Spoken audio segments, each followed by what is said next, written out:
Hello everyone, welcome back to my channel Computer Tips in Programming. So in today's video we are going to know about the static key, and before this I have explained about the static demo also. So if you have not watched, you can watch, and I have discussed many important topics which are very important as per your interview also and for your live task also. Okay, so let's come to the next topic today, static key. And in static key we will see like what I have did. Actually I will explain first, then we'll go for the understanding the coding. This is a one class, okay, in this project. Okay, you can say this in package.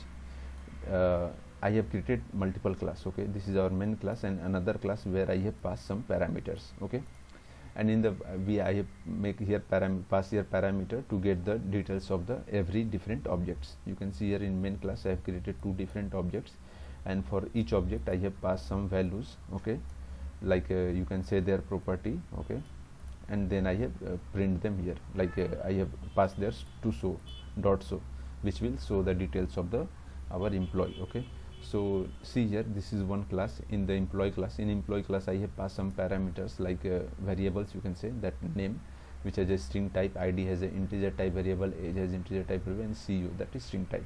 Okay, and I have created one method, so method. Okay, and here I have printed the our that parameters value. Okay, so this is going to become your headings also, like name, id and all, and after that you will get the your details of the every object's details. Okay, object, you know, the which as a can behave. Okay, the surroundings we are saying these all things are object.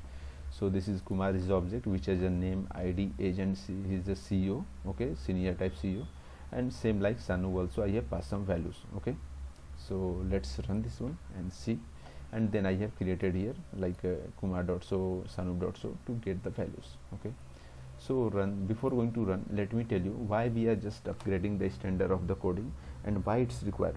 Okay, so whenever you are going for the live task or big projects, there you need to make your code optimized way, because code will be lengthy, so it will show the slow response. Okay, so that's why we need to optimize the code, and optimized code is very easy to understand for others also, because you are not going to handle any task or any project lifetime.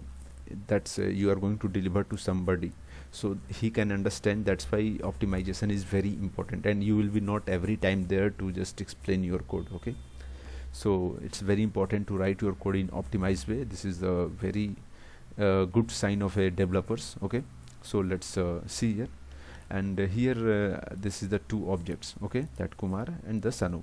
For every objects there is a property I have is pass. Okay, to how it has been passed, Kumar dot name. Okay, like Kumar is your object name. Okay, and dot name is coming from here, like your another class emp. Okay, same for other also. And now run this one and see.